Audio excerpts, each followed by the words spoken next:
कॉफेड, ordinary कॉफेड आप, जो छोटा बच्चा है वो नहीं ले सकेगा ड्रॉप्स, उसकी जो पानी की बॉटल होती है उसके अंदर 1 टेबल स्पून डाल दो और उसको 10 बार शेक करो और उसको वो पानी पिलाते जाओ दिन में 4-5 बारी।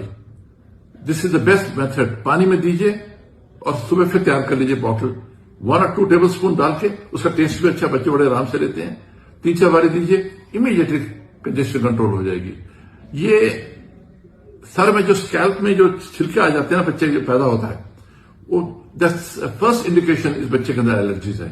तो मैं तुमको प्रिवेंटिव देता हूं, ये कॉफेड, कॉफेड प्लस, थ्रोटेड घर में रखो, बच्चों को पानी की बोतल में डाल के दीजिए और उसको शेक करके पिलाइए।